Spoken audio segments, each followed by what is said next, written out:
Hola, muy buenos días. Bienvenidos al conversatorio Desafíos de la Industria Paytech en Chile, que transmitimos en vivo esta mañana por medio del home de latercera.com, gracias a una alianza entre nuestro medio y Kushki, el nuevo unicornio latinoamericano con foco en medios de pago digital. Nos acompañan en el estudio Ángel Sierra, director ejecutivo de Fintech Chile, y Rodrigo Quijada, VP Market Development de Kushki. Hola, ¿cómo están? Hola María José. Hola María José, gracias por la invitación. Se sumará en unos minutos Alejandro Puente, el coordinador del mercado de capitales del Ministerio de Hacienda. Antes de comenzar y para darles un poco un contexto de esta conversación, quiero explicar que dentro de la industria fintech, que es la incorporación de tecnología a la industria de servicios financieros, existe un área de negocios que es el pago digital por la compra de algún producto o servicio. Esto es lo que se conoce como industria Paytech o pago tecnológico, el cual ya es habitual en el mundo y en Chile ya ha tenido un desarrollo exponencial producto de la pandemia del coronavirus. En simple, cada vez se usa menos el efectivo y se privilegia el pago digital, ya sea con el uso de dispositivos o bien mediante páginas web. Esto se ve que hay una revolución en las interacciones comerciales entre ciudadanos y todo tipo de empresas.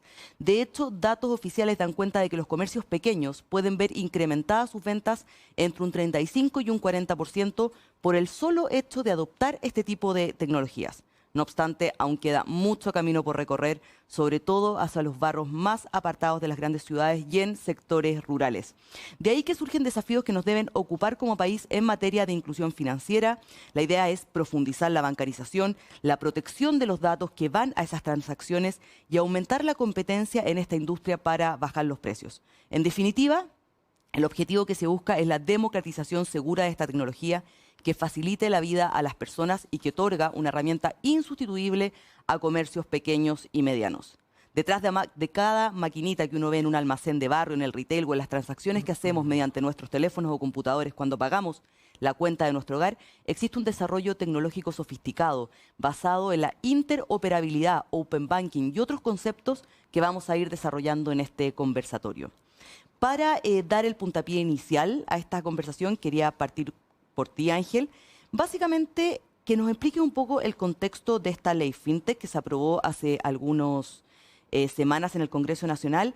Y la idea es poder entender, transmitirle a la gente en qué nos puede beneficiar esta normativa. Buenísimo. Bueno, María José, primero que todo, muchas gracias por la invitación a La Tercera y a Kushki. Muy importante que profundicemos y hablemos cada vez más en el país sobre tecnología financiera, porque tiene tres grandes beneficios. O sea, la ley y la tecnología financiera en sí, desde FinTech Chile visualizamos que hay tres grandes puntos. Lo primero, vamos a fomentar cada vez más la competencia. La competencia, cuando se crean todas las instancias posibles para que entren más actores al mercado, se traduce en menores tarifas, mayor calidad del servicio y obviamente esto deriva al final en inclusión financiera. Claro. Entonces es muy importante porque si hacemos memoria de lo que ha sido la industria de la aviación, de las telco, la competencia siempre mejora servicio y tarifa. Así que eso es lo primero que vamos a visualizar. No digo próximamente, ya se está viviendo dada la llegada de las fintech. Lo segundo, inclusión financiera. Producto de esta llegada de mayor competencia, lo que sucede es que el actor tradicional y el nuevo, el entrante, va a ir a buscar nuevos segmentos subatendidos, dado que se empiezan a saturar ciertos nichos. Así que de esa forma la barrera de la inclusión financiera empieza a avanzar con mayor velocidad y por eso vamos a ver en los próximos años cómo la inclusión financiera en el país crece, sabiendo que la inclusión financiera no solamente pasa por los pagos, tener una tarjeta. La inclusión financiera es un concepto mucho más amplio donde están los créditos, el ahorro, los seguros, así que nos hace falta mucho por recorrer y eso trae consigo la ley FinTech. Finalmente vamos a ver dos fenómenos muy interesantes que ya empiezan a dar sus primeros brotes verdes, que es la llegada de inversiones. Solo recordar que, por ejemplo, en México, cuando se aprobó la ley FinTech hace 4 años, llegaron alrededor de 3.000 millones de dólares al país para invertir en este tipo de empresas. Así que Chile no va a estar ajeno a este fenómeno realidad, y vamos a ver cómo llegan muchos recursos al país para invertir en tecnología financiera, lo cual redunda en, o sea, estos recursos van destinados a contratar mayor talento, las empresas van a traer talento para potenciar sus productos, que se traducen en últimas, una vez más, en menores tarifas, mejor servicio y clientes cada vez mejor atendidos. Así que esos son los tres grandes beneficios que visualizamos con la ley y la llegada de las fintech. Y Rodrigo, tú que estás en contacto directo con proveedores, con comercios, desde Kushki, ¿cuáles crees tú que son los valores que inspiran a la industria Paytech? Bueno, de nuevamente, gracias por la invitación. Mira, yo creo que una de las cosas importantes de las Paytech o de las FinTech, nosotros somos un subconjunto de la FinTech, es que hay un desarrollo, hay una evolución, hay una innovación de la cantidad de empresas que se han presentado en los últimos años. Yo me acuerdo que hace un par de años eran 12.000 más o menos FinTech, hoy día estamos un poquito más de 26.000. Y ahí hay un gran desarrollo, un gran atractivo, son mejores productos. Nosotros nos mueve la tecnología. ¿Ya? Yo creo que algo que la gente ha empezado ya a dejar casi como un tema que no puede dejar de lado son las transacciones electrónicas. Hoy día, por efecto de la pandemia, ya se venía viendo un desarrollo muy importante en aquellos sitios, en aquellos comercios electrónicos. Y la pandemia, claro, nos hizo crecer casi más de los 200% en transacciones y en ventas. Y yo creo que una de las cosas importantes es que las fintech o las paytech también van buscando empresas que a lo mejor tenían un sitio web chiquitito con baja transaccionalidad y hoy día nosotros le podemos ofrecer agrandar ese sitio, le podemos ofrecer tecnología, mejores accesos, una mayor llegada con los comercios. Fíjate que una empresa que adopta medios digitales o medios de pago casi crece en un 30% sus ventas. Y eso es una cifra que siempre se ha manejado y que impacta positivamente en la economía. Entonces, lo otro hablando de impacto en la economía, junto con la ley FinTech, nosotros, por ejemplo, aportamos el crecimiento del país en forma importante en el empleo. También otra cosa que está ligada a lo que decía Ángel, que nosotros tenemos la capacidad de movernos rápido y podemos hacer alianzas con la banca tradicional y ofrecer productos que a lo mejor la banca tradicional no ofrece. Estoy hablando solamente del aspecto, sino que estoy hablando en muchos ámbitos donde, dada la tecnología, la capacidad de movernos, la innovación, hace que las otras empresas grandes, la banca tradicional, tomen elementos de nosotros y puedan desarrollar productos nuevos, incluso ayudar a la bancarización. Como es, por ejemplo, la inteligencia artificial, el manejo de datos, que no solamente datos que tenga la banca, sino que datos transaccionales de muchas veces de las compras que la gente hace. Uno puede estimar su capacidad de pago, su capacidad de ingreso. Yo creo que ahí hay unos beneficios bastante importantes y que son valores que nosotros siempre resaltamos en nuestras conversas. ¿Y hay sectores que tengan una mayor tendencia a incorporar este tipo de tecnologías? Yo hablaba acá, daba cuenta del efecto en el comercio, por ejemplo. Sí. ¿El comercio es uno de los grandes focos para esta tecnología? ¿Hay sectores más resistentes? ¿Cómo un poco se ve eso? Fíjate que a nivel de LATAM, claro, el punto más sensible son las empresas, pero también el Estado, también las empresas gubernamentales se han abierto a eficienciar o a hacer más eficientes sus medios de pago, de cómo las personas realizan los pagos con el gobierno. Generalmente se habla mucho que hay que ir de forma presencial. Ahí hay un avance bastante importante en el transporte público. Claro. Y yo te diría que esos son unos grandes beneficios que también tienen las personas. Ahora, hay que avanzar en pagos mucho más sencillos, hay que avanzar en el pago a través de los teléfonos, hay que avanzar en los pagos también con QR, hay que hablar también de las monedas, de las cripto. Ahí también hay un montón de cosas que nosotros creemos que hay que ir avanzando y que son mercados, son verticales, que también la ley FinTech va a organizar y nos va a permitir generar negocios distintos y mejores. Eso mismo quería llevarte también a ese tema, Ángel. Más allá del tema puntual de la aprobación de esta ley FinTech, ¿esto es una base? O sea, según la experiencia un poco comparada, ¿qué es lo que falta? ¿Qué es lo que hay que acelerar un poco más para que esto logre como su máximo desarrollo? Eso era lo que nos hacía falta. Fíjate que cuando se habla de la ley FinTech, quizás se puede malinterpretar en que llega a cubrir todos los segmentos de la tecnología financiera, cosa que no es así. Por ejemplo, todo el ecosistema de pagos ya viene siendo regulado, siendo el Banco Central su regulador y su fiscalizador, la CMF. Y la ley FinTech lo que llega a incorporar es todo el concepto de finanzas abiertas, es decir, empoderar a la gente con sus datos, reconocer que los datos le pertenecen a las personas y empresas y no a las entidades del sistema financiero, se da reconocimiento legal a las plataformas de criptomonedas, de financiamiento colectivo, contratos por diferencia, y adicionalmente se reconoce lo que son los seguros paramétricos y en un pequeño componente de pagos lo que es los stablecoins, las monedas estables y los iniciadores de pago. Entonces es una ley muy amplia que, insisto, el 80% va más orientado a temas de datos y plataformas alternativas y un pequeño componente de pagos. Muy importante destacar que este es un proyecto de ley que nos deja al más alto estándar en nivel latinoamericano. Hoy nos podemos sentir muy orgullosos de la ley FinTech que ha aprobado el Congreso. Es una ley que ha sido reconocida por todos los gremios FinTech de Latinoamérica y ya empieza a cruzar fronteras. Por eso lo que mencionaba anteriormente, y es que vamos a ver cómo muchas empresas e inversiones llegan al país producto de la aprobación de esta ley. Así que eso es un poco el alcance que hoy tenemos de ese marco normativo.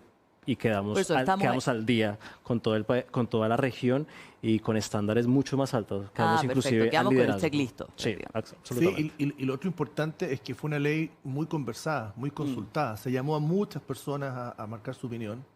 Y bueno, FinTech Chile lideró un poco. Fue un proceso largo de tramitación. Fue un proceso largo donde, como decía Ángel, se consultó mucho a las personas, las empresas, los involucrados en el fondo, que hasta dónde llegar, qué involucrar. Entonces nosotros tenemos nosotros la estábamos mirando con bastante interés. Claro, interés porque te marca un poco los nuevos negocios que uno puede hacer. Claro. Y en ese sentido me quedo justamente contigo porque Kushki es un ejemplo un poco de todo este desarrollo. No sé si me puedes contar un poco la historia para la gente quienes nos están viendo que no la conocen, cómo esta empresa que nace en Ecuador llega a ser un unicornio. ¿Cuál es un poco el desarrollo que ha tenido? Mira, yo creo que Kushki partió exactamente igual como parte cualquier emprendimiento, con mucho trabajo, con mucha idea, con mucho foco, con una idea común, con un propósito, que era en ese caso democratizar los pagos. Ahí nuestros dos fundadores, Aarón Schwarzkopf y Sebastián Castro, tuvieron esa visión de cómo impactar impactar LATAM, que una empresa que nació en LATAM pueda impactar los pagos de las mismas personas que trabajan en una compañía. Entonces, yo creo que ahí partió todo este cuento. Bueno, y lo demás ha sido, como te decía, como todos los emprendimientos, salir al mercado, probar productos, buscar las necesidades, ponerle empeño, convencer inversionistas, y fue así como... Nosotros llevamos 5 años en el mercado, o sea, una empresa relativamente joven. Nueva, sí. Y fíjate que hemos ya más que triplicado la cantidad de personas que han entrado en la compañía. Ya pasamos a una etapa siguiente con el tema unicornio que nos llena de orgullo. No es que haya algo que hayamos buscado, pero es una consecuencia del trabajo bien hecho, de la valorización que le da el mercado a una compañía que ya está presente en 5 países de Latinoamérica y estamos pensando en entrar próximamente a otros mercados más, porque también nos mueve que la misma gente que trabaja en todo LATAM trabaje con nosotros, buscamos el mejor talento para que contribuya a la compañía. Entonces, yo te diría que incluso recién adquirimos una compañía en México que nos va a permitir entrar a otra dimensión del negocio en pago. Nosotros siempre nos hemos caracterizado por ser una empresa de pagos no presenciales y al adquirir esta compañía nos vamos al mundo presencial. Entonces, yo diría que, como siempre hemos dicho y en otros reportajes, hay que atreverse, hay que mostrar lo que uno tiene, hay que salir al mercado, hay que probar la propuesta de valor y hay que trabajar con mucha perseverancia. Perfecto. Le quiero dar la bienvenida. Se incorpora Alejandro Puente, coordinador del mercado de capitales del Ministerio de Hacienda. ¿Cómo estás, Alejandro? Bien, oye, muchas gracias por la invitación a un foro tan relevante como este. Y me disculpan el retraso, pero tuve algunas dificultades llegando. Sí, no hay problema. Y bueno, muy muchas gracias por participar. Y bueno, te hago un pequeño resumen. Ya hemos un poco abordado esta aprobación de la ley FinTech. Aquí Ángel nos comentaba que logramos estar en un nivel muy a la vanguardia con respecto a esa normativa. Y dado eso, yo un poco te quería llevar a, entendiendo que los mercados no son perfectos, que obviamente cuesta lograr ese estándar, ¿cómo se puede hacer para reducir la posibilidad de que haya una monopolización o abusos de posición dominante con respecto a esta industria Paytech para que se pueda seguir desarrollando? Bien, un buen ejemplo de las cosas que se pueden hacer son las que se han venido haciendo ya hace algunos años acá en Chile en términos de regular y supervisar adecuadamente el funcionamiento de los mercados de pago. Un hito relevante ha sido precisamente el comenzar a transitar desde lo que se llama el modelo de 3 partes al modelo de 4 partes. Vale decir, el modelo de 3 partes es uno donde teníamos a los emisores y a los adquirentes, que son las plataformas que canalizan los pagos integrados. Y en el modelo de 4 partes precisamente se produce una desintegración de estas 2 partes para conformar este modelo de 4 partes que, además de los emisores, las plataformas que serían los adquirentes, los comercios y propiamente las personas que tienen las tarjetas que usan en este sistema de pago. Ahora, ¿por qué es relevante esta transición de uno a otro sistema? Bueno, precisamente porque cuando teníamos el modelo de 3 partes, primero teníamos totalmente integrado, es decir, siendo un mismo actor, los emisores y el adquirente, y particularmente Transbank, con una participación además de mercado bastante grande, 100% en sus inicios, que al transitar al modelo de 4 partes ha ido disminuyendo gradualmente. Y esto es una buena noticia. O sea, efectivamente han entrado nuevos actores y particularmente actores que empiezan a introducir tecnología, a reducir costos en consecuencia. Tenemos 2 efectos que estamos buscando como país.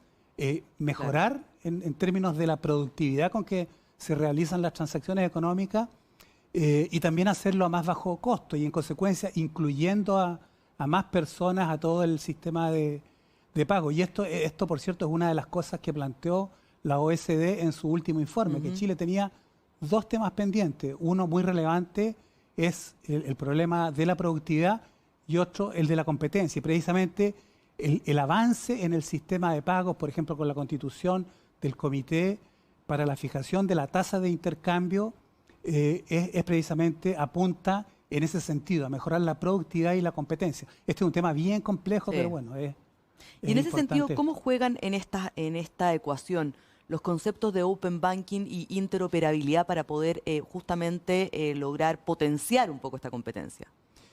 Bien, yo no sé si mis colegas ya hablaron de todo el tema FinTech. El Open Banking es uno de los aspectos más relevantes que está dentro de la nueva ley FinTech. La ley FinTech tiene 4 capítulos. El tercer capítulo precisamente está dedicado al Open Banking o finanzas abiertas en español. Ahora, yo creo que la noción más relevante desde el punto de vista de las finanzas abiertas es entender que los datos son propiedad de las personas. ¿no? Y en la medida que los datos son propiedad de las personas en un sistema de finanzas abiertas tienen la posibilidad de compartir esa información con quien ellos quieran. Y esto, por supuesto, con todos los resguardos respecto a que efectivamente cuando entregan esa autorización para los usos de sus datos, esto sea para operaciones específicas, en tiempos determinados, con todos los resguardos en términos de ciberseguridad y de la información. Y una vez que las personas precisamente dan la autorización para el uso de los datos, se da esto de las finanzas abiertas. Vale decir que no solamente los que son las instituciones que están prestándole algún servicio a estas personas le pueden seguir prestando estos servicios, sino que también otros actores del sistema financiero, en la medida que son autorizados por las personas a poder revisar sus datos, las transacciones que realizan, pueden, conociendo esa información, ofrecerle productos alternativos de forma tal que hay una mayor competencia por ofrecer servicios financieros a las personas, competencias muchas veces que van a ser las nuevas empresas fintech, pero no solo empresas fintech, incluso los actores actuales que se van a ver desafiados, en consecuencia van a tener que mejorar sus procesos, la tecnología que aplican. Un alto desafío para la banca tradicional, ¿no? Exactamente, ¿no? Es realmente esto de las finanzas abiertas y todas sus implicaciones para mejorar el acceso, la inclusión, la competencia, para bajar los costos, un avance muy relevante. Y por lo mismo estamos muy contentos de que se haya aprobado esta ley porque, entre otras cosas, y nos parece bien importante, se avanza en las finanzas abiertas. No es que esto no estuviese ocurriendo, estaba dándose, pero sí los estándares de seguridad, de regulación, de supervisión, de cuidado, tanto del sistema financiero y el sistema de pago, como de las personas y las empresas que participan en este sistema. Bueno, se ven mejorados todos esos estándares gracias a la existencia de normas de regulación y de supervisión de las operaciones en este sistema. En ese sentido, Ángel, ¿cómo justamente yo un poco le decía a Alejandro que la banca tradicional se ve más desafiada, las empresas más tradicionales se ven más desafiadas? ¿Cómo ven ustedes ese desarrollo? ¿Cómo ha sido esa vinculación? ¿Cómo ven a los sectores más tradicionales para abordar un poco estas nuevas tecnologías? Muy buena pregunta. Se da una dinámica muy interesante de colaboración y competencia, porque entonces, tal y como comentaba Rodrigo, una fintech hoy puede competir directamente, pero a la vuelta de unas conversaciones, esa tecnología se puede incorporar a un banco, mejorar el time to market, llegar un banco, llegar a un segmento con una tecnología nueva y prestar nuevos servicios financieros. Eso desde el punto de vista de la colaboración. Otro ejemplo fue lo que hicimos hace 4 meses con la Asociación de Bancos. Por ejemplo, dado que todavía estábamos pendientes de la aprobación de la ley FinTech, creamos un marco para la autorregulación de las finanzas abiertas, lo cual habla muy bien del sistema financiero de Chile. Si bien puede llegar a competir, hay altura de miras para que se creen estándares y al final se ponga al cliente en el centro y reciba siempre los mejores servicios acompañados de los mejores estándares de manejo de datos y ciberseguridad. Entonces, de nuevo, una dinámica de colaboración y competencia donde se abre la puerta de par a par a la innovación, porque entonces siempre me gusta contar el ejemplo de lo que sucedió con Uber cuando llegó a los países. Cuando llega Uber a los países, se encontraron con 2 tipos de taxistas. El primero, el que vendió su taxi y compró 4 y se convirtió en microempresario. Y el otro, que escribió pancartas y se fue a las calles a protestar y terminó trabajando finalmente en el largo plazo para la plataforma. Entonces acá depende quién quiere colaborar, quién quiere aprovechar esas nuevas capacidades, quién se quiera trincherar, pero está buenísimo porque termina en lo que comenta Alejandro y es fomentar la competencia. Competencia e innovación, y ese es el gran resultado positivo de toda esta tecnología y regulación financiera que ha llegado. Súper. Alejandro, ¿querías agregar Sí, algo? no, creo que me faltó una parte de tu pregunta anterior, que es que se entiende por interoperabilidad. Interoperabilidad, claro. Y esto es bien relevante porque no solamente tiene que existir la autorización de las personas para que vean su información, sino que además un sistema donde esa información no solamente pueda ser revisada de manera eficaz, rápida, segura, sino que también puedan eventualmente ofrecerse alternativas y entregarse la información. Y para eso precisamente tiene que haber interoperabilidad. Vale decir, tiene que poder conectarse, enchufarse distintas empresas fintech o empresas tradicionales con otras empresas financieras para poder revisar esa información y eventualmente tomar esa información, ser transferida con relativa celeridad. Entonces, esa interoperabilidad tiene que ser establecida, regulada y supervisada por la CMF, que tiene una tarea bien importante en el futuro, que es precisamente definir todos esos estándares para la interoperación de los distintos actores financieros. ¿Y hay plazos para eso, justamente para esos procesos?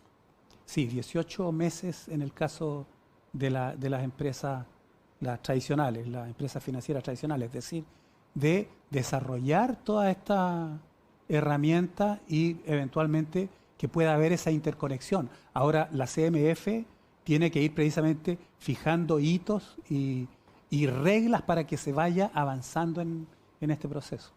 Ustedes como Kushki, ¿qué un poco le piden un poco a la CMF en este proceso? ¿Hay cosas que les inquieten a lo mejor con respecto a la aplicación de esta normativa, justamente con el tema de la interoperabilidad? No, nosotros estamos absolutamente pro a la mayor competencia y al mayor dinamismo de esto. Yo creo que la CMF ha hecho un muy buen papel en todo lo que es desarrollo, control y supervisión de lo que es su ámbito. ¿Qué nos gustaría a nosotros? Que obviamente el roadmap sea un poquito más la hoja de ruta, digamos, o los plazos sean un poquito más Acotado. más acotados, claro, lógicamente. Que en este proceso de ver cómo se hace, cómo se va a instaurar esta nueva ley, se haga lo que se hizo cuando estábamos discutiendo. Que se tome un poco la opinión de las personas que están trabajando, que tienen interés en desarrollarla, en implementarla. Yo creo que si se hace un trabajo con mucha más gente, se puede llegar a algo que sea mucho más amplio y consensuado con todos. Yo creo que por ahí va nuestro aporte y que obviamente estamos confiados en lo que salga con eso y lo estamos mirando, como te decía, súper Mucha atención. Sí, María José, y también complementando a Rodrigo, recordar que la ley tiene 3 pilares y la idea es que nunca se vaya a olvidar el principio de modularidad, proporcionalidad y neutralidad tecnológica. Sobre todo hacer hincapié en el segundo, que es la proporcionalidad. De hecho, esa es la gran innovación de la ley, porque entonces lo que se reconoce es que para una empresa chica que incorpora riesgos acotados al mercado, la regulación no puede ser la de un banco, sino que debe ser proporcional, acorde al tamaño del riesgo que incorpora. Y eso que permite que nuevos emprendedores puedan acceder a ser parte del sistema financiero como un proveedor. Entonces, eso es lo más positivo y también desafiante, porque la palabra suena muy bien, pero vamos a definir proporcionalidad. Un desafío, un claro ejemplo de lo que ya no sucedió fue, por ejemplo, la normativa de emisión de prepago. Tenemos en Chile una ley de emisión de prepago, donde, por ejemplo, las empresas que pueden operar en esta temática deben inmovilizar $1 millón para poder trabajar. Si uno se compara con otros países como Argentina o Brasil, países que son 3 veces la población y en el otro caso casi 15 veces la población, ese tipo de licencias tienen que inmovilizar la mitad, $500.000. ¿Qué es proporcionalidad? Ahí viene como la gran incógnita de cómo trazar esa línea para que el chico efectivamente tenga la carga regulatoria justa, que nunca lo vaya... Pero al final terminas teniendo igual una barrera de entrada muy importante si no, justamente no hay esa proporcionalidad, claramente. Ese es el gran punto. Y no solo capital, en temas de dotación, en temas de cargos, en temas de cumplimiento incluso de la forma hoy día como se opera en el mercado, cómo se regula las empresas grandes. Hay empresas que, como son mucho más tecnológicas, tienen procesos mucho más digitales, no necesitan de repente la cantidad de personas que requiere una empresa tradicional. Entonces hay que entender, y ahí viene un poco lo que está diciendo Ángel, la naturaleza de la empresa fintech. Cuando nosotros hablamos de los valores, uno de los valores que hacen, muchas veces hacen más con menos. Y eso hay que reconocerlo. Sobre todo el acceso a la tecnología. Piensa la cantidad de servidores, la cantidad de información que manejan los bancos tradicionales, y muchas de las empresas como nosotros manejamos esta información en la nube, que nos permite una agilidad y una capacidad de procesar datos impresionante. Entonces, esas cosas también son súper importantes que se vayan viendo y se vayan considerando en el estudio de la implementación de esta nueva ley. ¿Cómo se aborda justamente ese aspecto? Me quedo en lo que hablaba, la proporcionalidad. ¿Cómo lo están evaluando desde la CMF? Bien, la misma ley de fintech establece criterios bien precisos con respecto a el tipo de exigencia que se le hace a las instituciones dependiendo del riesgo que implican para la operación del sistema. En ese sentido, hay distintas exigencias para las instituciones financieras en términos de capital, garantías, información, gobierno corporativo y el tipo de exigencia que se hace a las distintas instituciones varía dependiendo precisamente de el tipo de riesgo que implican para el sistema. Cuando hablamos de instituciones financieras tradicionales como los bancos, que no son modulares como las empresas fintech, sino que se ocupan de una gama de servicios financieros bastante amplios, por supuesto que las exigencias tienen que ser mucho mayor. Capital de 800.000 UF, por decir algo, determinados requisitos en términos de garantías, reservas, liquidez, gobierno corporativo. Todas esas cosas que mencionaba se consideran precisamente porque el riesgo sistémico que implica que alguna de estas instituciones falle es enorme y hay que totalmente anticipar eso. Una de las cosas interesantes y ventajas que tienen las fintech es que son modulares. No se ocupan de esta gama tan grande de Tan amplia. aspectos de las finanzas tradicionales, sino que en algunos de los módulos, por ejemplo, son iniciadoras de pago, son plataformas para financiamientos, para transacciones con instrumentos financieros, y dependiendo del tipo de labor, de servicio que prestan dentro del sistema, es que se definen los requisitos. Y son requisitos, por ejemplo, 5.000 UF o un porcentaje de los activos que se gestionan, 3% en el caso de las transacciones financieras, si la memoria no me falla. O sea, hay toda una definición de exigencias regulatorias que dependen precisamente del riesgo implicado detrás de la operación que hacen estos distintos actores. En el caso de Kushki y la comparación que ustedes tienen en los 5 países un poco donde operan, ¿están de acuerdo con esos requisitos? ¿Pueden ser muy exigentes? ¿No? Mira, nosotros tenemos distintas realidades, desde países donde te dicen opere y después lo vamos a fiscalizar, hasta países que te dicen no, tráigame todos los antecedentes para autorizarlo a operar o a transaccionar. Nosotros creemos que va a depender de la idiosincrasia de cada uno de los países, de la realidad de cada uno de los países. Nosotros venimos de una, ¿cierto? Cuando nace la CMF, cuando nace todo este control, toda esta exigencia, hoy día Chile es uno de los mercados más sólidos, más resiliente. Claro, más sólido en términos financieros. Más profundo. La entidad financiera, fíjate, nadie puede poner en duda que en Chile, si yo pongo plata en un banco, en una institución financiera, Claro. esa plata va a desaparecer. No solamente por regulación, sino que por tecnología, por resguardo de los fraudes, etcétera, etcétera. Entonces estamos en un país donde el sistema financiero es bastante sólido, donde nadie pensaría que podría pasar algo. Y eso también es gracias a la CMF. Ahora, eso fue una etapa. Yo creo que hay que avanzar. Yo creo que la nueva ley de FinTech también nos tiene que llevar a que, como decía Ángel, la proporcionalidad. No exigir lo mismo a una empresa que está partiendo, sí en términos de seguridad, en términos de compromiso, en términos que la gente pueda transaccionar en un marco regulatorio, claro. Pero sí, a lo mejor tener una exigencia también acorde a lo que es. Entonces nosotros estamos porque avancemos, nosotros estamos muy interesados en participar en las nuevas oportunidades que nos trae el Open Banking. Estamos participando en otros países, pero somos muy respetuosos también de la normativa y de la legislación local, entendiendo que es un beneficio para todos y para que a nosotros nos interesa que Chile todavía siga siendo la economía en términos financieros más dinámica, sólida y fuerte de LATAM.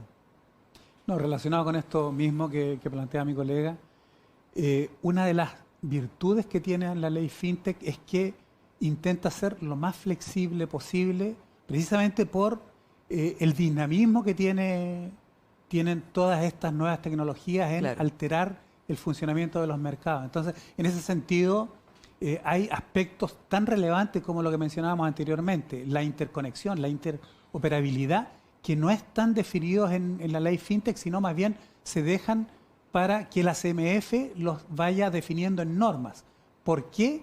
Porque los cambios tecnológicos son tan rápidos que sería inadecuado fijarlo en la ley y por lo tanto tener que cambiar la ley, ir al Congreso para que se hicieran esos cambios, y más bien es mucho más adecuado que la CMF, con toda su capacidad técnica que le reconocemos, esté permanentemente monitoreando el funcionamiento de estos mercados y haciendo los ajustes con las consultas respectivas a los actores, que esto es muy importante, como decían recién.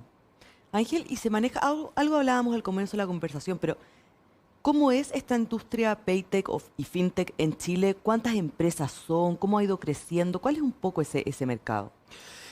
Es una industria muy dinámica. Cuando partimos FinTech Chile hace 5 años, habían 75 empresas FinTech en el país y hoy, casi cumpliendo los 5 años, tenemos más de 260 empresas operativas y proyectamos que con la implementación de la ley FinTech, unos 18 a 24 meses después, lleguemos a ser 400 empresas. Así que es muy dinámica, eso es lo primero. Y eso mismo, pues, responde, más que responde, conecta muy bien con esta normativa. Ya es una realidad, esto no es un nicho, una moda, esto es una realidad, la tecnología financiera, cómo llega a impactar los mercados. Y de ahí también la importancia del acompañamiento, porque entonces creo que me quedé reflexionando sobre la primera pregunta que me hiciste, y sí nos quedan haciendo falta un par de temas muy interesantes a nivel regulatorio.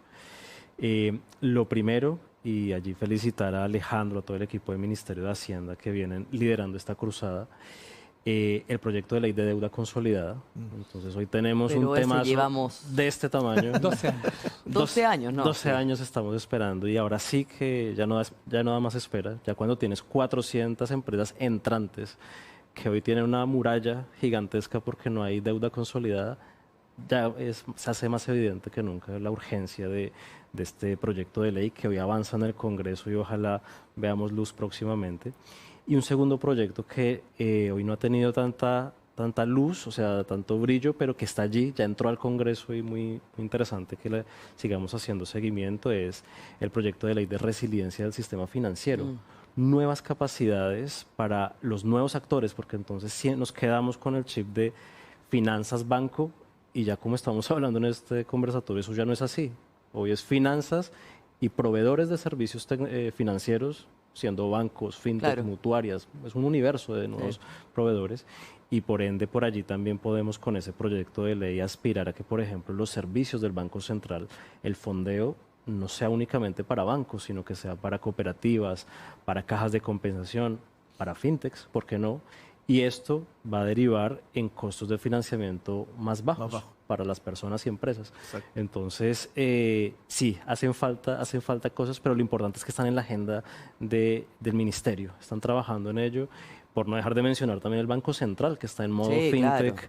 con su proyecto de peso digital. De peso digital. Así que eso nos debe dejar también muy tranquilos, si es que el gobierno se hizo cargo, está en su agenda todo este tema. Y el peso Eso mismo. digital también apunta a bajar los costos de fondeo y financiamiento. Absolutamente. No, muy buenos los puntos de Ángel. ¿Cómo se están haciendo cargo? Bien, precisamente, si tuviésemos que definir cuáles han sido como las principales prioridades del Ejecutivo y particularmente del Ministerio de Hacienda en el ámbito de el mercado de capitales y el mercado financiero, son precisamente las leyes que mencionaba Ángel. Fintech, que por eso que estamos felices de que haya salido. Registro consolidado de deuda, que está en primer trámite constitucional en la Cámara, avanzando lentamente, pero avanzando. Esto es muy importante porque precisamente el que pueda funcionar bien la finanza abierta, entre otras cosas, depende de que tengamos el registro consolidado de deuda aprobado. Vale decir que los distintos actores del sistema financiero, cuando le ofrezcan un producto financiero a través de la finanza abierta Claro. a alguna persona, puedan tener adecuada información sobre cuál es el riesgo que están corriendo y, por lo tanto, si son buenos pagadores, le puedan ofrecer condiciones financieras mucho más favorables que las que existen en un sistema opaco. En este sentido, nosotros somos reiterativos en decir que más información es mejor, permite que los mercados operen mejor. Más competencia. Y hay más competencia a menores costos. Exacto. Y al final, en mejores condiciones para la gente, para las empresas, para el bienestar de la población. Ya ahí, Alejandro, agua en la piscina para que este proyecto salga a flote. Desde hace más de una década que está en discusión esta pugna entre el retail y la banca. Ha sido algo un poco que ha trascendido y que ha ido entorpeciendo un poco este proceso de deuda consolidada. Hoy día se ve... Nosotros estamos optimistas, porque si bien es cierto, está avanzando lentamente, está avanzando. Prontamente, yo estoy convencido, en estos días va a salir de primer trámite constitucional, es decir, va a ser aprobado por la Comisión de Economía de la Cámara de Diputados, va a pasar a segundo trámite en sala nosotros creemos que si bien es cierto, ha habido harta discusión con respecto a algunas indicaciones, vamos a irlo perfeccionando y vamos a terminar prontamente con un registro consolidado de deuda. Que ¿Podría salir de este gobierno? Sí, no, definitivamente. No, yo creo, no solo en este gobierno, en los próximos meses. Qué bueno. Soy un convencido. Buena noticia. Después de Una 12 buena años, noticia. No, total. va a ser el segundo logro en el ámbito del mercado de capitales. Ya tenemos titular para la de esta administración. Es que interesante también entender que Hoy, por ejemplo, además de los 12 años, hoy Chile es el único país de Sudamérica sin un registro de deuda consolidada. O sea, estamos al debe por todo lado. Y me gusta también, alguna vez viendo los debates legislativos, la falsa percepción de que esto es un proyecto de ley para el sistema financiero. Eso no es así. Eso es un proyecto de ley para promover el endeudamiento responsable.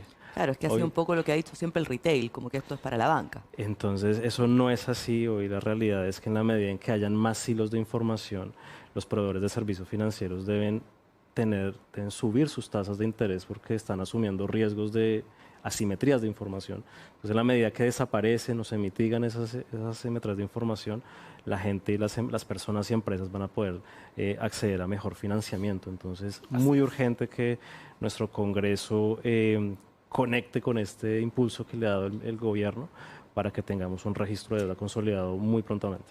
Ángel, me quedo contigo. En un escenario tan desafiante como el que estamos viviendo hoy día, con alta inflación, con baja productividad, con bajo crecimiento, ¿cómo puede aportar un poco a este escenario el tema de introducir este tipo de tecnología en las compañías? Bueno, lo primero es eficiencia. Es evidente que cuando un proceso independiente, si es financiero, de cualquier segmento de la economía, se impregna de tecnología, vienen eficiencias. Y esas eficiencias derivan en mejor servicio y tarifas. Así que ejemplos, porque entonces esto suena muy bien, pero demos ejemplos. Con la entrada de la ley FinTech hay un concepto de iniciador de pagos. Hoy, para conocimiento de la gente, podemos pagar con tarjetas, pero también hay una nueva dinámica de negocio que se llama iniciador de pagos, donde una empresa fintech, con el consentimiento del usuario, moviliza recursos de una cuenta a un comercio a través de la infraestructura de transferencias. El año pasado, con esta dinámica, se movilizaron 2.500 millones de dólares y este año va a cerrar en 5.000 y el próximo año se proyecta que sean más de 8.000 millones de dólares. ¿A qué va el punto? Todas estas transacciones bajo el esquema de tarjetas tienen unas comisiones que pueden ir entre 3%, 4%. Vamos a ver próximamente, de acuerdo cómo queden las tasas de intercambio que va a definir un comité para definición de tasas. Pero con esta alternativa, hoy ya es una realidad, los comercios pueden procesar pagos por menos del 0.5%. Hoy eso se traduce en ahorros de más de 80 millones de dólares para los comercios. Y esto obviamente es eficiencia para el comercio que se puede traspasar en precio a las personas. El caso anterior, no solamente la tecnología, también las normativas, con un proyecto de ley de deuda consolidada, vamos a ver mejor costo de financiamiento para personas y empresas. Por no dejar de mencionar que con una ley de resiliencia del sistema financiero y los proveedores de servicios financieros accediendo al fondeo del Banco Central, disminuirá más aún. Entonces es una mezcla de normativas y la tecnología, como las dos hablan para que entonces la gente cada vez vea más tangible lo que resulta de esta mezcla: tecnología, servicios financieros y buena normativa. En ese sentido, ¿cómo podemos proyectar lo que podría pasar de aquí al 2030? Te pongo 8 años más. ¿Cómo debieran ser los medios de pago? ¿Debiéramos estar ya en un escenario de metaverso? ¿Cuáles son un poco las proyecciones que tiene Kuczki? Mira, como dice nuestra misión, nuestro lema, conectar latas con pago, nosotros nos encantaría que LATAM estuviera absolutamente conectado con sus pagos, que fuera muy fácil pagar en el continente. Yo creo que esa es una cosa que se va a dar, que ha ido para allá. Imagínate el avance que nos generó el tema cloud, el tema nube en las compañías. ¿Cuánto se demoró hace 5 años atrás? Tú no podías pasar información del sistema financiero a la nube, estaba súper restringido, hoy día está mucho más abierto. Eso te da mucha mayor rapidez, flexibilidad, capacidad de innovación. Entonces, lo primero, claro, vemos que efectivamente puede ser que estemos en metaverso pagando, pero ya no va a ser el proceso de ir a pagar, sino que va a ser algo natural el pagar. Y no solamente pagar con dinero, sino que pagar con tarjetas, pagar con transferencias, pagar con tu teléfono, pagar a través de una transacción metaverso, puede ser. Pero sí, como ya acabamos de ver, vamos a tener una ley Open Banking, va a permitir la creación de nuevas empresas, vamos a tener una empresa, o sea, una ley de deuda consolidada que nos va a permitir que empresas que generen mayor empleo, eficiencia y puedan ofrecer microcréditos a la gente. No solamente a la gente que está hoy día ofrecerle plata, sino que ir a aquellos sectores que no han sido bancarizado y que a través de esta información de datos, de esta base de datos, las empresas que estén interesadas en eso también puedan dar financiamiento. Pagos mucho más allá de tarjeta. Yo creo que, como veía hoy día en una nueva organización que salió que se llama Chile Pay, 2030 sin efectivo. De ahí Eso mismo quería preguntarte. uno de ¿podríamos, nuestros directores tiene ese convencimiento. ¿podríamos empezar a olvidarnos del efectivo? Sí, definitivamente. El último estudio que publicó el Banco Central, hoy el Banco Central ya está generando un informe exclusivo de pagos, muestra cómo la digitalización de los pagos no da marcha atrás, acelera cada vez más. Pensar en que desaparece por completo es imposible, pero sí tranquilamente pudiera ocupar el 80% de los pagos a 2030.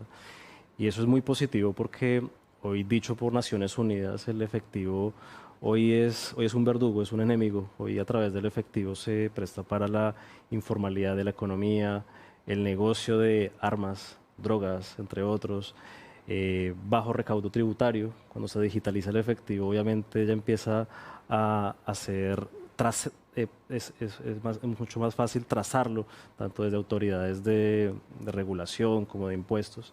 Entonces, es un objetivo también de país que eso suceda para, de nuevo, formalizar la economía, que es tan importante. Pero en ese sentido, ¿qué penetración tienen este tipo de plataformas? Yo algo decía en la introducción, de que todavía falta llegar a barrios más alejados, a periferias y todo. ¿Qué trabajo se está haciendo para un poco abordar a toda la población en estas tecnologías? Bueno, hay un tema muy interesante y es, por ejemplo, más bien tenemos un problema en aceptación de pagos. Hoy en Chile tenemos algo más de 40 millones de tarjetas circulando en el mercado, es decir, 2.5 tarjetas por persona. Y aún así no tenemos una digitalización 100% del efectivo. Llama la atención. O sea, uno pudiera pensar que estaríamos al 100% y no es así. Entonces, allí es cuando políticas públicas, como la que comentaba Alejandro, cuando se abre el modelo de 4 partes y hay más competencia en la adquirencia, empiezan a haber más dispositivos para recibir pagos. Y allí entra Rodrigo con Kushki, por ejemplo, donde entonces cada vez más estas empresas, y una vez más, producto de la competencia, donde quizás el actor dominante estaba cómodo atendiendo un cierto segmento, llegan otros actores y se empiezan a abordar nuevos segmentos de la economía que antes no eran atendidos, no se veían atractivos, y allí va Kushki y otras fintechs. Entonces, eso es un tema clave que en este momento está siendo tratado. Nada fácil, como decía Alejandro, sí, pero esto va a contribuir a que siga creciendo, porque el problema está en la aceptación en este momento. Claro, fíjate cómo ha avanzado en un par de pocos meses. Redbank saca ahora que tú puedes hacer retiros no ocupando tu tarjeta de débito de los cajeros, sino que ocupando un código QR. También Redbank saca el pago por QR entre empresas y entre personas. Hay ya varias compañías que están pagando con el teléfono. Entonces son tecnologías que apuntan a no uso de tarjetas, pero sí a movilizar el dinero de otra forma. Las cripto.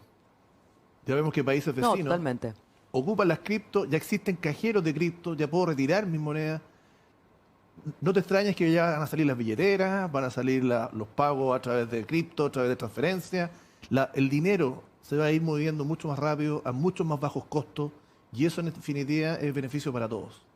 Y obviamente estas empresas están buscando gente, se generan empleo, talento. Especialistas en pagos hay pocos. Entonces también hay una señal. Necesitamos gente que se capacite. Exactamente. Claro. Las universidades que metan en sus ramos de finanzas también los temas de medios de pago, open banking, fintech. Todas esas cosas también ayudan a que el talento se interese, como en algunas épocas se dio en otras materias. Ahora también hay que llevarlas para el tema de los medios de pago. ¿Alejandro? No, sobre tu pregunta inicial, cómo vemos hacia adelante todo el sistema de pagos. Yo creo que el futuro ya de alguna forma lo estamos viendo, lo estamos experimentando, como mencionaban mis colegas, en el sentido de que ha habido en los últimos 2-3 años un cambio, pero brutal en el comportamiento de las personas con respecto a los medios de pago. Y aquí hay que tal vez diferenciar lo que son pagos con tarjetas, como mencionaban, a pagos simplemente con aplicaciones, por ejemplo, con los teléfonos móviles. En el caso de las tarjetas, Chile tiene, gracias a Banco Estado, por cierto, una cobertura mayor que todos los países de la región y muy similar a los países desarrollados. De hecho, el informe que mencionaba Ángel recién, yo creo que es absolutamente recomendable que la gente lo mire. El informe este de medio de pago del Banco Central es muy interesante y se pasea por muchos de estos temas que estamos conversando. Y ahí precisamente se muestra que efectivamente hemos tenido en los últimos años un avance muy importante y tiene mucho que ver con la pandemia. Porque la verdad es que, si bien es cierto, en Chile teníamos la disponibilidad de uso de tarjetas gracias a la cuenta RUT bastante grande, cerca de un 90% de la población tenía tarjetas de Vista. Sin embargo, el uso no era tan generalizado. Esto es bien sorprendente. En el caso de la población general está aproximadamente alrededor de la mitad y en el caso de los adultos mayores menos del 20%. Vale decir que teniendo la herramienta no lo usaba.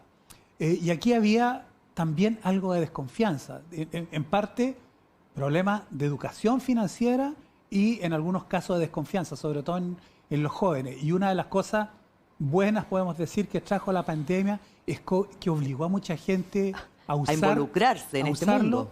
Y el salto que se da, por ejemplo, en adultos mayores es notable. Pasa de menos de 20% a más del 50%. Y en la población joven a cerca del 90%. Ha habido algunos hitos adicionales que han explicado también el salto en adultos mayores, como es la entrega de la PGU a través de estos mecanismos. A través de estos medios. Pero eso es tarjetas y, si bien es cierto, hemos tenido un cambio no solo en disponer de tarjetas, sino que también en uso. Hay otra dimensión que es más bien usando métodos con aplicaciones o todo. Si vamos muchas veces a cargar benzina, sabemos que tenemos una aplicación que nos permite cargar y pagar sin el uso de la tarjeta. Probablemente hacia allá vamos. Y en ese sentido, los bancos centrales se están preocupando de este tema y están pensando en la posibilidad de introducir el peso virtual respaldado por Banco Central, pero porque también, si bien es cierto, ese es el futuro, no está exento de riesgo y en ese sentido se están empezando a preocupar correctamente las autoridades y a vamos por buen camino nosotros. En función de eso. ¿Sí? Perfecto. Perfecto, se nos acaba el tiempo. No sé si alguno quiere agregar algo más, algunas palabras al cierre. Se dijo todo. Se dijo todo. Muy buena conversación. No, muy buena conversación. La invitación Muchas gracias. a este tema que tiene que interesarnos a todos porque está transformando el mundo. La verdad es que a lo mejor esas son las palabras que habría que decir. Hemos tenido cambios, pero enormes en comercio. Claro. Todos ya de alguna forma compramos de manera electrónica o digital nuestros productos. Todos nos movemos en Uber, como mencionaba. Bueno, ahora viene el turno de empezar a ver una transformación bien fundamental en el sistema financiero y va a ser bueno para todos. Eso es fundamental. Sí, y un último punto que ya es la siguiente fase, pero es una tarea mucho más grande. El Ministerio de Hacienda, Banco Central y CMF, muy orientados, como mencionaba, en todas estas temáticas, muy proactivos. Y ahora viene la educación financiera. Ese sí que es una tarea gigante que inclusive sale de las manos de un Ministerio de Hacienda. Creo que acá esto ya es algo mucho más grande. El Ministerio de Economía, de Educación, perdón, debería estar por allí metido. Porque si bien la Semana de la Educación Financiera, que estamos a propósito en la Semana de el mes, perdón, de la Educación Financiera, donde se hacen acciones puntuales, esto no puede ser de un mes. Esto tiene que ser algo constante, permanente, claro. En los colegios, en las universidades. Porque además de educar sobre lo que es la tasa de interés y todos esos conceptos, llamémoslos fundamentales, ahora también hay que educar a una ciudadanía sobre lo que son las fintech, la tecnología financiera que acabamos de hablar en esta última hora. Eso también es muy importante, educar a la gente para que le pueda sacar el mayor provecho. Así que educación financiera es la siguiente parada, tarea. La gran parada. Sí. Me cuelgo de esto y dame unos segundos de lo que dice Ángel. No solo estamos en el mes de la educación financiera, sino que en el Ministerio de Hacienda estamos relanzando el CAPIF, que es la Comisión Asesora para la Inclusión Financiera, que entre otras cosas pensamos que tenga como tarea definir una estrategia nacional para la inclusión financiera. Y la estrategia nacional para la inclusión financiera tiene esencialmente 3 pilares, que son acceso, protección y educación financiera. Y particularmente, si bien es cierto, tenemos una estrategia nacional de educación financiera, uno de los objetivos del relanzamiento de esta comisión asesora es precisamente actualizar la estrategia nacional para la educación financiera. Perfecto. Oye, y nosotros como Kuczki estamos felices, porque Me imagino, vemos un que éxito tras otro. los organismos estatales, los organismos públicos, ministerios en este caso, con la asociación y con la empresa nosotros, estamos trabajando en conjunto para desarrollar el mercado, para que tenga mayor competencia, mejor regulación y mejor educación financiera y para que se desarrolle Aún y más. ya lleguemos a un 2030 como aspira mi amigo Ángel, sin efectivo. Perfecto. Casi sin efecto. Muchas gracias. Le quiero agradecer a Alejandro Puente, coordinador del mercado de capitales del Ministerio de Hacienda, Rodrigo Quijada, VP Market Development de Kuczki, y a Ángel Sierra, director ejecutivo de FinTech Chile, por haber participado hoy día en este conversatorio, gracias a la alianza entre La Tercera y Kuczki. Para todos los que nos vieron, también muchas gracias y recordarles que esto lo van a poder repetir de manera gratuita a partir de hoy día en la tarde en Pulso de La Tercera. Muchas gracias.